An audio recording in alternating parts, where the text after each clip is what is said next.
Our next guest has the voice of an angel, and Keir Starmer, and David Attenborough, and just about anyone else you would like. His tour, Making an Impression, is backed by popular demand beginning this Saturday in York. So let's find out the story and hear the glory of Rory Bremner! Yeah!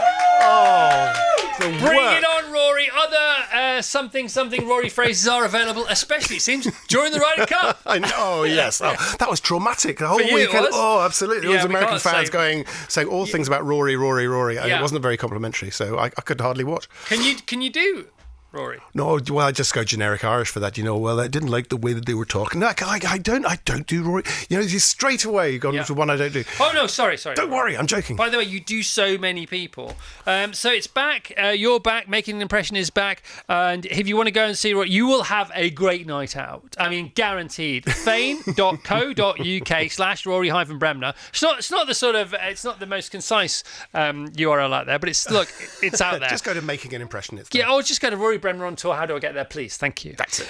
Fane.co.uk/Rory-Bremner. So, Rory, the new show is up. It's ready to go. There's loads of stuff going on. It changes from week to week because you're very spontaneous. But also, you do talk about how you do what you do on this tour. That's the thing. Well, we started the tour back in the summer and did about 15 dates, but now we thought we'd just put in a little one, just last 5 shows to the end of the year. And it's a mixture of stand-up at the beginning, sort of topical stand-up, and then I do an interview. Jan Ravens is going to interview me. Jan, brilliant impressionist, and she's part of Dead Ringers. And it's just about the people that I've met, the people I've done over the years. And it's kind of get a chance to just throw the kitchen sink at it. It's everything I've ever done the last sort of 40 years, and people can ask questions. And it's good fun. So you get all the voices, but I thought we were done when we finished the tour, and I think it was July, but the numbers were so good, Chris. The numbers, they've never had numbers like it. They've never had numbers. Nobody's ever seen numbers. We were getting 2 million into theatres that only house 400. I don't care who does Trump. It's Matt Ford or you or John Kershaw. Matt does a good one, and also Lewis MacLeod does a very, very good one, but nobody does it as well as the Trump. It's crazy, isn't it? Because you new material every day. It's like a Mark Steele routine. When you see and hear other impressionists doing Trump, do you purposely try not to do their Trump? Or? It's funny because sometimes they give you a little hint, but you don't want to do an impression of somebody else's impression. Yeah, and sometimes that's what we do. Yeah, we're allowed to do that, aren't we? Yeah, well, years ago, Chris Barry, do you remember Chris Barry? And he would do a fantastic David Coleman, and so you wouldn't go near David Coleman because he did him so well.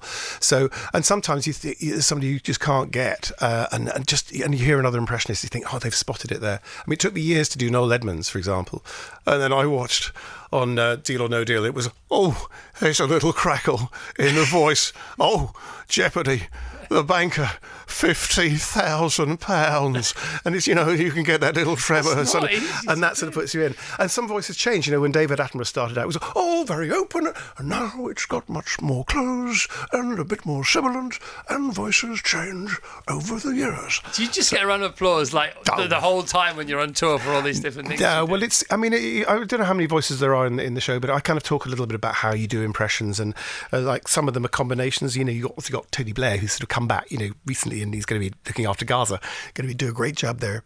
Brilliant. And, you put a bit of Tony Blair together with Chris Tarrant, who I did last year, a couple of years ago, playing quiz, so who wants to be a millionaire?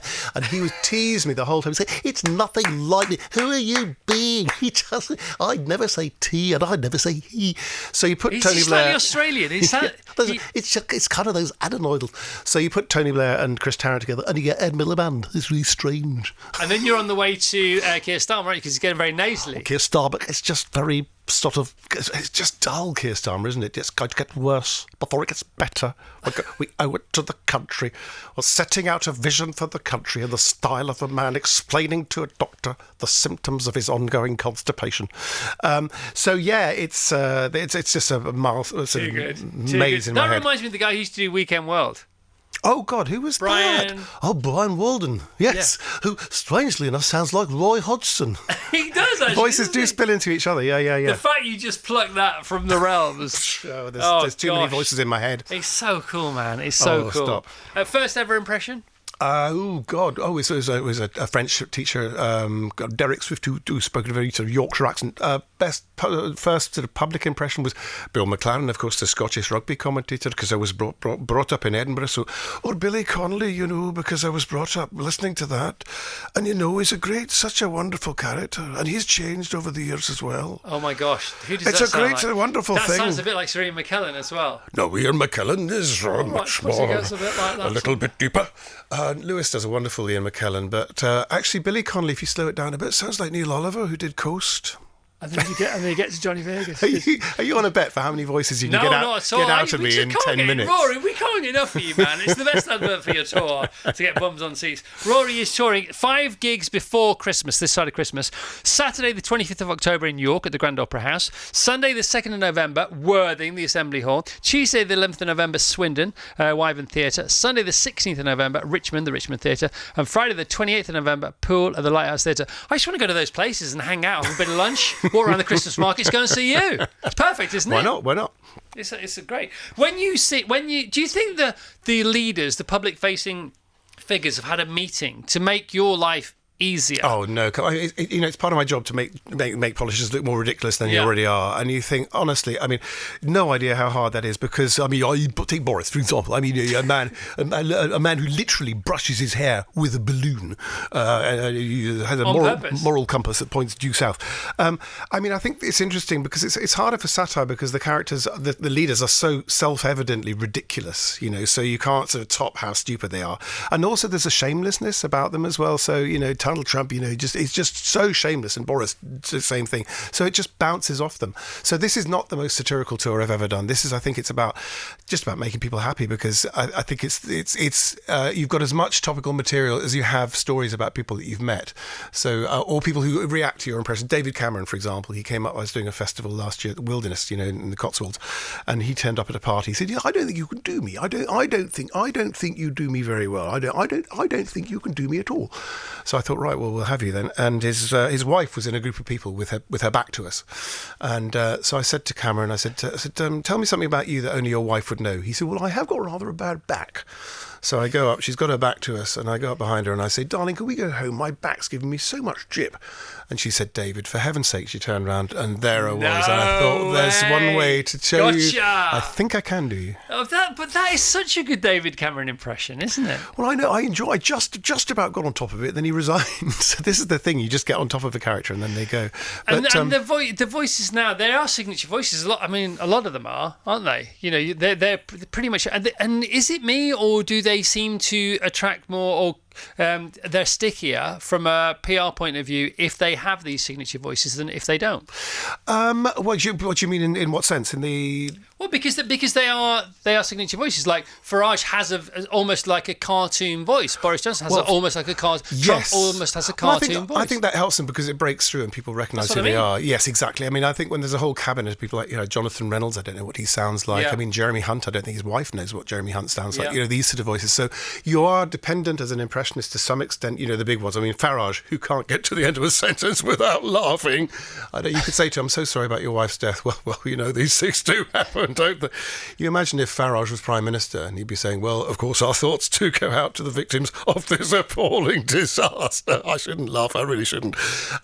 So he's got that thing, and you've got to sort of latch onto the sort of particular tics that they've got. But as I say, it's over the years you meet these people, and sort of met Mandela. Sorry, it's very name droppy, isn't it? When we were doing David Frost's show, and the most fun Mandela thing was, do you remember Roger Taylor was doing and Queen was playing the Mandela concert? So we thought, well, we'll ring him up a couple of nights before as Mandela. And so I've got a friend, you might know him, Ed Hutley. He lives in Surrey near you, or where you used to live. And so we thought, we'll ring him up. So Roger Taylor, there he is in Cape Town, and this voice says, Roger Taylor, we've got the president. Can we put him through? Oh yes, put him through. Is that the great Roger Taylor? I would like to order some requests for the show. I'm a big fan of Kajagoogoo. So we gave him these ridiculous songs to play. I want to break free.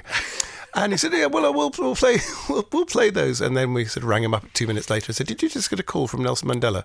Oh, yes, I did, actually. No, I'm sorry, you didn't. Oh. But it's very childish, isn't it? Yeah. It's very funny and it's very clever. Wow. Do you have? I asked somebody last week, Matt Ford actually. Yes, came Matt. in, and I asked him, could he sing? And he said, I can't really. And I said, I don't believe you. And he said, well, I'm not lying to you. I said, no, I know that. I know, but I don't. You must be able to, because of the musicality with which you can hear and recreate voices. It has to be the same mechanism, or part of that mechanism, that people used to sing. It's so true. I mean, I really wish I could sing. And people say, if you're an impressionist, why can't? And if you're playing golf, why can't you play golf like Colin Montgomery? Well, that's a kind of different thing. But yeah, I mean, I've always wanted to, sing with a big band. But Rob Brydon is very good at that. He's got a great singing voice. That's who I talked about. Yeah, no, Rob he's got a wonderful singing voice. I mean, I've only just done songs as like Jerry Adams or what do you want as Victoria Wood? No, Mo Molam or something like that. When we did Bremner, Bird and Fortune, and they were just wonderful. By the way, you talk about that quite a lot, don't you? And you talk about that on the tour. And you talked about that I read an interview with you at the weekend.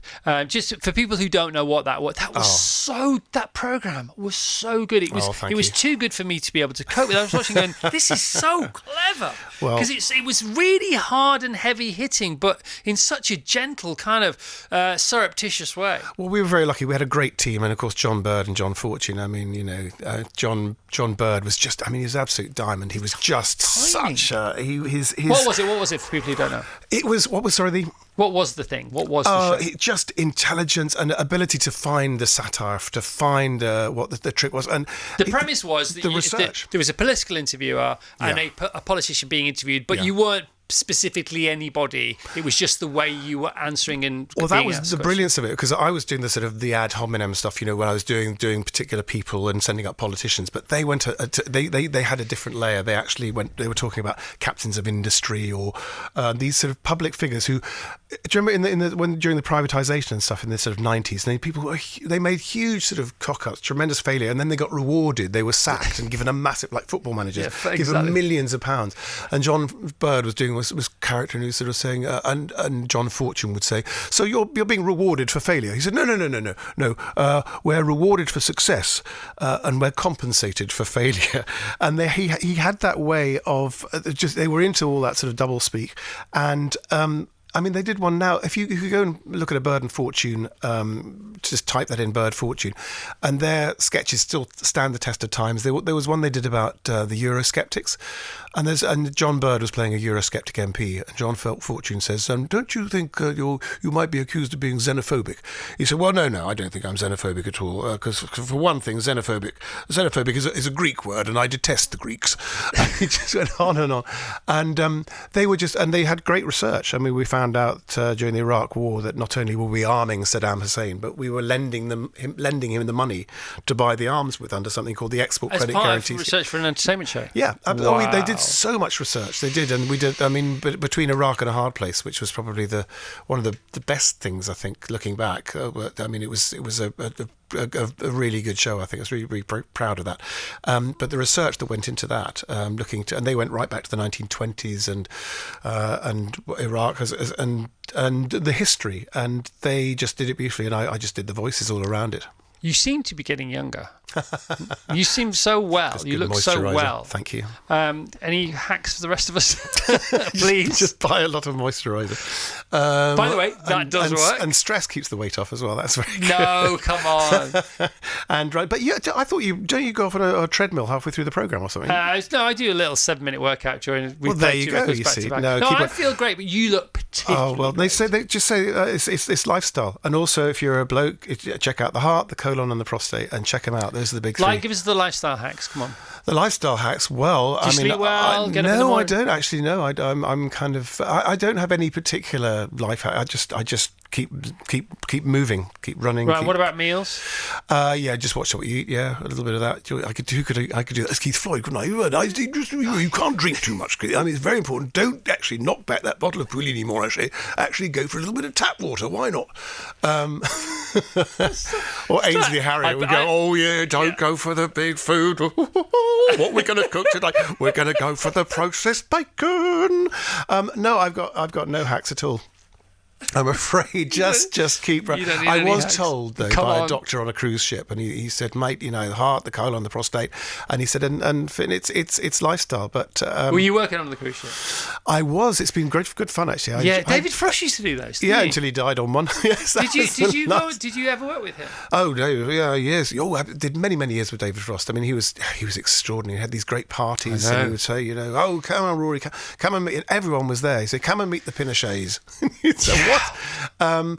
But yeah, the cruises, it's good fun, and you have a sort of, and you realise that these things, they're about 40,000 tons of cruise ship, and you realise that 35,000 tons of that is the ship, and 5,000 tons are the passengers. Yeah, and by the end of the cruise, it's the other way around. Yeah. And I do about half an hour because that's the longest anyone can go on a cruise ship without actually having to eat. Yeah, there's so many meals, aren't there? There's pre-breakfast, breakfast, then there's the buffet breakfast, then there's the post-breakfast, and then you're straight into tensies and elevensies. And they had one line I did. They have a voucher where they can have 15 drinks a day, and you think 15 drinks a day. On dry land that is a problem. But on a cruise liner, it's fine. It's a Absolutely, challenge. So you get people at breakfast ordering a dirty banana, which was like a. Have you ever done a river cruise? No. I saw the ads for river cruise at the weekend. I read the travel section at the weekend, which I never do. And there were these amazing river cruise ships. I mean, river cruises are a thing, but they just look wonderful. Oh, down the Rhine and the Danube and stuff like that. I think John Cleese took a whole lot of people as a party. So you were asked to do the cruise, the ocean-going cruises, but not the river. You're available for river cruise. I'm available, absolutely, for any river cruise going. Absolutely, I'll do that. Have you done? Have you been flown off to do stuff and things? Yeah, a lot in the sort of one-offs and things. In the 1980s, there were lots because people used to do these conferences abroad, and I remember doing one with Jimmy Cricket. Do you remember Jimmy Cricket? Of course, yeah. And he'd forgotten his passport, and I don't know how he got through Heathrow, but he arrived in Greece, and they wanted his passport, and all he had was his publicity photographs. This guy in a funny hat with he had his left welly on his right foot and his right welly on his left foot, and he was trying to show them these publicity photographs. I think they just waved him through. They thought, "Listen, we're not going to go through all this." All right. But yeah, that was the 80s, and then it's cruises. You just go to different places and you tell them. And are you still loving your cricket? Yeah, don't watch so much, but there's just so much cricket on, isn't it? I mean, so much sport. Day to day. Bring it on. Rah. Absolutely. It's an overdose. You think, well, what is it? Is it T20 today? Is it? Oh, yeah. Who's playing? When's playing? Where's playing? And what are you watching at the moment on telly?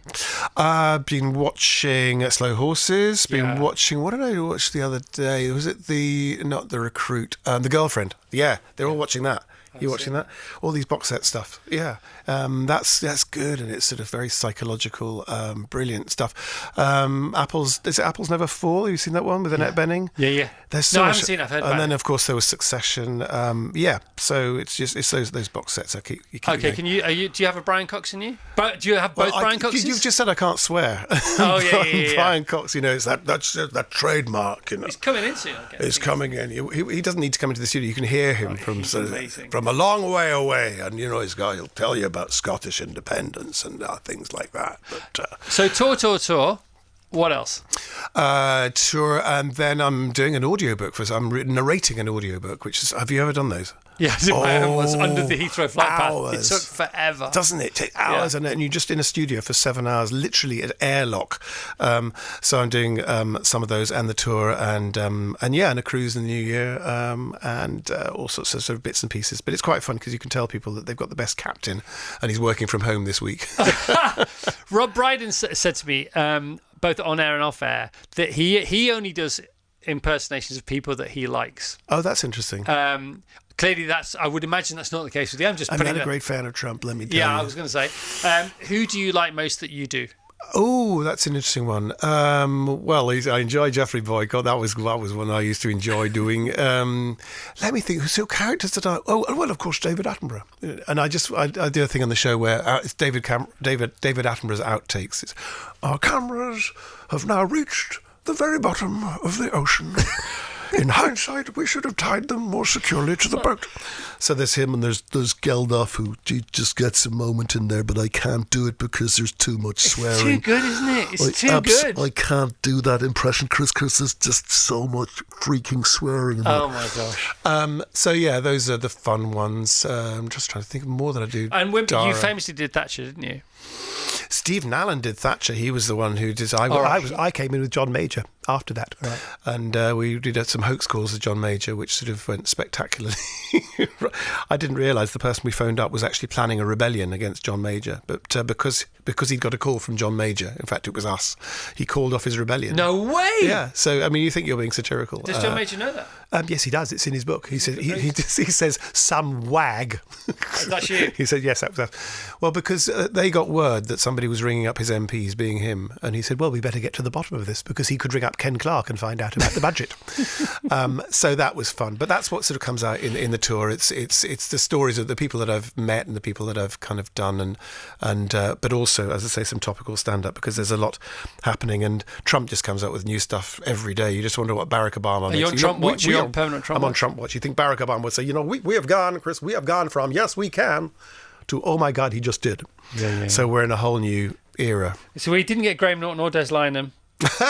Or Jeremy Corbyn. Oh, Jeremy Corbyn. Oh, Corbyn's one was he wasn't a leader. He was more like a mascot. And I always used to Jeremy Corbyn. You'd wait for the big speeches where he'd sound like Barack Obama. They'd be beautiful, and they'd end up like the preacher in The Life of Brian. And Michael Palin goes, and there will be rumours of things going astray, and no one will know where lieth that thing with the raffia attachment. And it would sort of tail off into nothing. But Des Lynam, Wynham, Dynam. Lynam. Love it. That was that one. What did you say? Graham Norton? That's the laugh, isn't it? Some of them are just the laughs. Like Graham Norton is and Jimmy Carr's. We did a Jurassic Park thing. It was just the noises that they made. But yeah, there's too many voices. Somebody used to do that's routine, the bit where it was famous people starting their cars. Oh yes, that's do you remember that? Yes, Tommy Cooper starting his car. Oh yes, yes, it would be. And because Graham's would be his laugh, wouldn't it? Oh yes, starting his car on a cold morning. Yes. Why is this not starting? And who would be Rory Bremner? And you get Dennis Norden from the old days. He'd be. Love it. If you're one of those people, Rory, you're the best, man. Oh, nobody's better. No. They can all have a go, but it's not going to work. So you can go and see Rory. These 5 golden dates before Christmas. As I say, Saturday, Sunday, Tuesday, Sunday, Friday, or October, November. York, Worthing, Swindon, Richmond, and Poole, and fane.co.uk/Rory-Bremner or making an impression. Making an impression. There you go. Let's hear it from Rory Bremner. Come on, and all his friends and acquaintances. And maybe enemies who he brought in with him today. All right.